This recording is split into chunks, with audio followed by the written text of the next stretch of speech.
Hello everyone, Radhe Radhe. তো চলো শুরু করি আবারও একটা মিনি ব্লগ। তো আমি বেরিয়ে পড়েছি আজকে একটু ঘুরতে। তো এখানে হচ্ছে আমার মাসির ছেলে আর মেয়ে এসেছিলো, মানে আমার ভাই আর বোন, সাথে ছিল দেব। আর এখানে আমরা যাচ্ছি এখন মাতা মেলায়। আর মাতা পুজোটা হচ্ছে খড়গপুরের মধ্যে হচ্ছে একটা ফেমাস পুজো, যেটা হচ্ছে এই মে মাসের মধ্যেই হতে থাকে।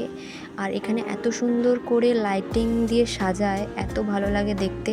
তো চলো তোমরা দেখতে থাকো। আর এটা হচ্ছে মাতা মন্দির। তো আমরা এখন যাচ্ছি।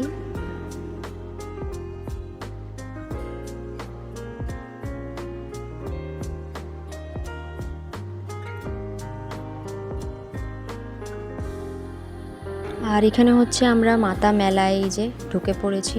সেমনি একটা ভিড় ছিল না। তো এখানে হচ্ছে আমরা দাঁড়িয়ে দাঁড়িয়ে মানে ভাবছিলাম যে কি করা যায়। তারপরে আমরা এই যে এখানে আমাদেরকে জোর করে চাপিয়েছে। এই যে এরা দুজন, মানে আমার ভাই আর বোন, তার সাথে তো দেব ছিলই, তিনজন মিলে আমাকে জোর করে এই যে নাগর